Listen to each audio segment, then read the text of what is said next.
Sanibona. Ngicela ukunishare story when I got hijacked ngomhla ka 30 January 2025.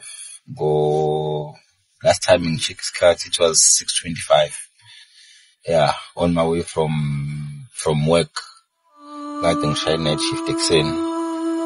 So the incident happened lapha ku Musgrave. Ngangibuya ngasembilwa no, it's not Musgrave, it's a prayer center. Ngizojika ku Botanic ngijoin N3. Yeah, ngisuka from ga Transnet eBayhead ngihamba ngiya ngintozo mixen 30 January 2025. So ngiphuma emsebenzini yabo, kade ngishaya night shift, anginakile. I'm just driving, cruising nje kamnandi. Imoto yami kade ikhandwa, beyikhandwa engine. So I don't know what happened with the aircon, but then they had to fiddle around with the aircon. So basically i-aircon emotweni ngangakayi-refill. So manje kuyashisa, ngivule iwindi futhi ngangilivule lonke, yabo. Ngiyayihambela nje kahle ngishawa umoya. Ngime robotini. Ngiphethe phone, ngishawa ilanga la, yabo, ehlafunweni. Ngincike ngepanel la ukuthi ilanga lingangishaya. Kanti anginakile ukuthi sengiblocka ukubona ukuthi ubani umuntu ozemotweni, yabo. Ngabona nje ngomuntu efaka isandla lapha ku ignition, ufaka ignition of than wacisha imoto. Kuthi mina ngithi ngibamba isandla sakhe. Imoto yami kuyi i20 Hyundai. So you've done at the meantime ucisha ukey, you've done unlock icapha. Me unlock icapha, wangena omunye ka left, wangena omunye emva kwami, wangena ka right, yabo. Ngikhomba ngesibhamu longalana yalo, ngikhomba ngesibhamu bawu3 isibhamu uthiwa oyedwa kasiphethe. Lo ngemuva wangibamba, wangicavuna, wangiletha ngemuva. Ngiyabuza hayibo kwenzakalani, mhlawumbe nje bangibamba inkungu ngantayi ukuthatha imoto. Okay. Ngithi ngisabathini ngithi ngiyalwa ukuthi lalela Razo sidubula, yabo. And lo mfana avedane oyedwa wabo baphethe ibhamba u2 avedane alikhipha icassette, yabo, athi mekhipha icassette athi Razo ngizokudubula ngizolesha kwena lonke le. Mina ngithi ngiyalibheka, oh hayi ligcwele. Okay, it's fine. Hayi ake ngithobele. Thashona phansi la ngemuva la esithini la. Thashona phansi, angishonisa phansi ngigobe. Bathatha izandla zami bayibekela duze ne-handbrake. Ayibamba izandla. Shaya imoto ishosholoza. Kiwaphi? Yiwe Mlazi. Hayi. Ngithi ngisabathe ngithi ngibuza ama-questions. Fusekho sibuzana. Okay. Hayi nami ngihlisa umoya nami ngibone ukuthi hayi it's going to get serious if ever ngizowenza ngale, yabo. Ngondo nami ukuthi click no. Ake ngihlisa umoya ngingakhombisi tatazela, because once katatazela, yabo, it's going to be messy. And the meantime bethatha izandla zami bayibeka la ku handbrake, imoto iyagijima. Khona into ethi kumina donse handbrake, yabo. Mengidonse handbrake lapho it's a 50-50 chance. And I'm not talking about 50-50 chance ukuthi I'm going to win. 50-50 chance ukuthi ubani ozofa kahle hle, yabo. Mengidonsa le handbrake, there's a possibility ukuthi mengidonsa sife sonke. And uma sifa sonke, I have to do the calculations ukuthi who do I leave behind. Mina nginengane ezo6, abafana abawu4 namantombazana awu2. So ngicabanga ukuthi if ngidonsa le handbrake mengifa mina, ngithi ngizama ukusave imoto nalezi zinto zami ezila ingane zami emuva. And uma ngithi ngiyayidonsa le handbrake, ingenzi lento engilindele ukuthi yenze. Babone labafana ukuthi bengenzani. Bazongidubula, yabo. And ngizofela lapho on the scene while I was trying to be a hero. Then ngathi kumina no, angikwazi ukuthi ngidonse le handbrake manje ngoba should anything njengamanje ngiyenza iba wrong, it's either my life is at risk mina. But I know my capabilities ukuthi if le moto ihamba, I can still buy another car. Idate nini? Umhla ka 30 January 2025. Yahamba imoto eMlazi, sifike eMlazi bangigqokisa idansana lami. I was going to gym ilanga la khona, nginokujima ibhola ke mengithola isikhathi. Bangifaka idansana, bangigobisa la emva kwama seats. Sahamba ke sayimlazi sa driver. Angiboni, yabo, ngabona sebengidedelile ukuthi la ngisemlazi. Bafika kumuntu we-tracker wesibebeloke bekhuluma naye ngefoni. Wathi mefika laphana wafika wayivula ibonnet, wa-check. Ngiyezwa dluntu. Hayi, wangayithola, wabuya weza la ku-dashboard. La ku-dashboard ufika wadluntula. The day mina bengifakela i-tracker, I know ukuthi it was somewhere around dashboard, yabo, because ngabona into ayiqaqile la ku-dashboard ukuthi okay, uyifake la ku-dashboard. So ngihleli la emotweni ngigadiwe, yabo, driver uhleli laphana, umunye uhleli nangala futhi nalo keep i-tracker laphana. And ngikham, yabo, I had to remain calm. So bayiqeda lo engihleli naye emuva lokho lokhu ukuthi ayirazi ngisikwenzela ukuthi sifuna imoto nemali kuphela, yabo. Luckily kwi-account ke bengingenamali etheni. So bayivula, ifoni ayivulwa ngobuso wanginikeza wathi mivula ifoni. Bayivula ifoni. So what happened? Okay, fine. Baqhubeka bayi-check i-tracker, bayithola i-tracker, wathi asiqedile sambeni. Then ekuqaleni bengingazi ukuthi bangisaphi, sengibuyela bengiletha kwi-tracker, futhi bengizoholdwa up until bakhiphe i-tracker. So manje sengifuna ukuchecka ukuthi what are they going to do? Bazongidubula, bangibulala noma bazokwenza njani? I had to be smart. I had to ukuthi ngikhulume nabo ngibuze ukuthi madoda ithini into yeni, yabo, bathi hayi no sizokudedela. And I had to have assurance kubona ukuthi ngizongidedela kanjani. So ngavele ngathi kubona, okay, it's fine mafethu, ngiyabonga mina ngizongidedela, it's fine, ngeke ngize ngenze lutho, angilwi. Kodwa before ngidedele kunezinto ezinzima ukuthi ngizenze ezifana ne-ID, ne-driver's license, nokhiwa kwami. Ngicela lezo zinto lezo zo3 ukuthi ningiphi i-ID, license nokhiwa kwami, because i-ID kunzima ukuyenza, license ngenize nidinga lezi zinto, ngicela nginikeze zona. Ezimgobile banginikeza, wayithatha le wayifaka emtsinsileni kumina. Wayifaka emtsinsileni ngathi mina okay, it's fine. Mifakile ake ngirelaxene. Yahamba imoto bahamba ngaboza ukuthi bangidukisa umkhondo, baloke bejike endaweni thi mefika ka-FM Lazi bafika khona bangishiya, bangidiliza khona la. And nakhona I didn't make any noise ukuthi ngibanga umsindo, vimbani bangithathela imoto nani, because bangishiya endaweni quiet, ubone ukuthi abafana bakhona khona lapha around eMlazi, yabo.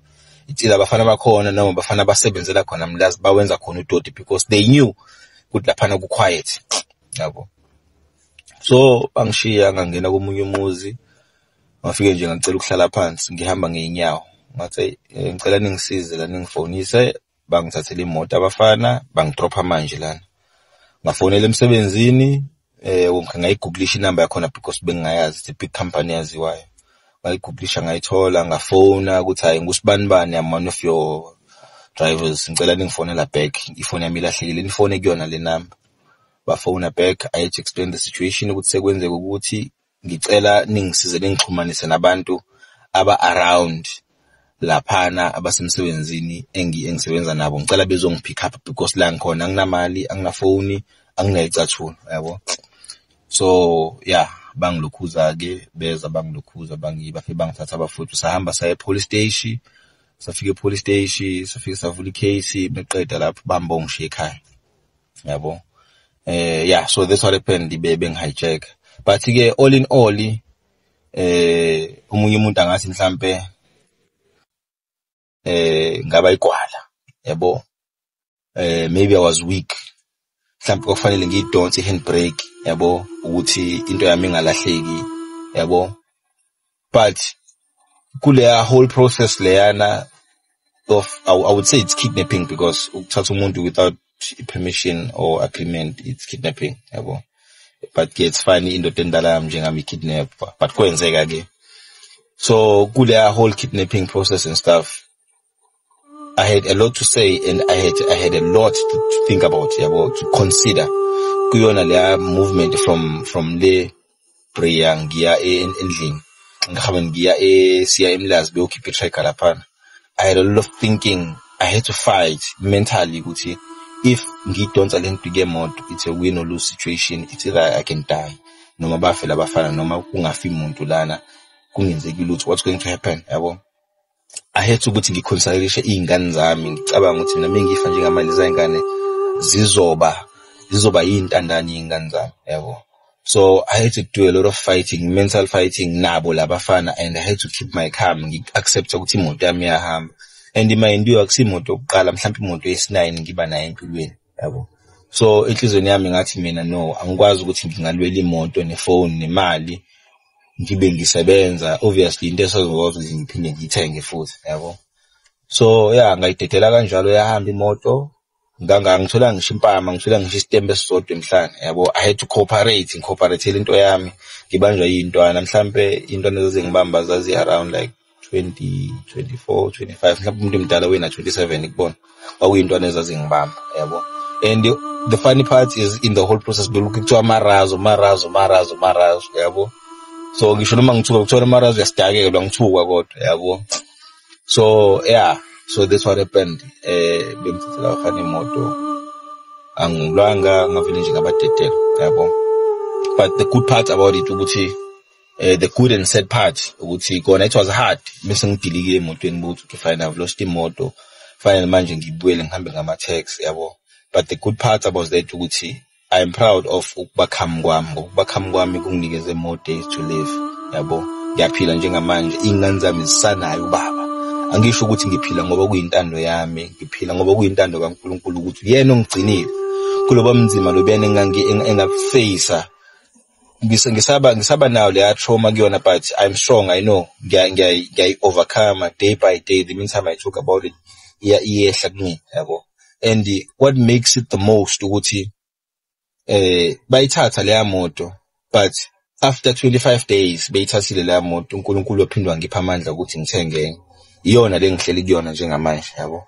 So wangipha noma ngayona imoto entsha, because angidingi imoto yescolment manje, but ukwazile ukuthi anginikeze imali ukuthi ngihambe ngothenga enye imoto futhi ezokwazi ukuthi ngiye from A to B, ngoba leya moto nayo I was using it ukuthi ngiye A to B, bengingatravel ngayo ngiye koGoli ngiye but it was still brand new.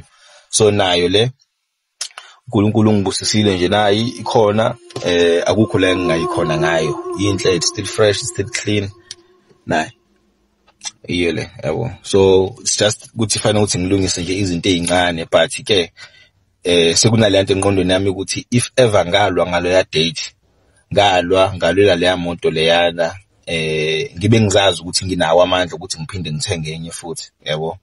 Ngabe I was like foolish, yabo. So I thought ukuthi ngishare nalezi story ukuthi what happened. Angisho ukuthi uma ubanjwe inkunzi nawe be just like me or something, yabo. But mina I feel ukuthi ukubakhamu kwami and accept the situation ukuthi njengamanje kwenzeka ukuthi kwangisiza.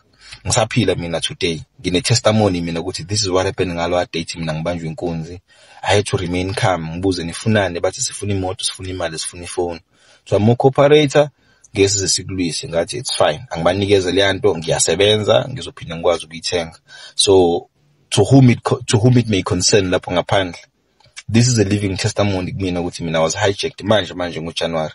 Le video ngangithi ngizoyenza, but I needed some time ukuthi ngicabange kahle, ngikhamele down. So ukuthi ngabanjwe inkunzi akusho ukuthi it was the end of the world kumina, yabo. Nakho ngisaphila today, umndeni wami usasekhona, ingane zami isanobaba today. That's what matters the most, ukuthi the journey for my kids it still continues. Ngiyabonga ukuthi uNkulunkulu ungigcinile, ngiyabonga ukuthi ungihlengile laphana, angisayikhaleli leya moto ehambini, sengibonga le enginayo, we going forward nayo. Noma ngathiwa leya moto leyani elahlekile, leyani yabuya kumina, ngizoyisusa because ukuthi isinesilonda kumina, yayibona, ngizoyisusa kumina. So bakwethu bengithi nginisherele ukuthi this is what happened, bangithathela imoto, it's fine, ngiyabonga ukuthi ihambile njengamanje, ngiyaphila. Mhlambe leya moto ibihamba nje izovulela ezinye imoto ezizoza, ngoba vele ngumuntu othanda ukuthi ngibe neimoto eziwu 2-3. So kwenzekile ukuthi bayithatheke leya moto, but it's fine. So this is a living testimony, and it's something that I'll never forget. But ke kunjalo, ngiyabonga ukuthi ngiyaphila, ingane zami isanayo baba.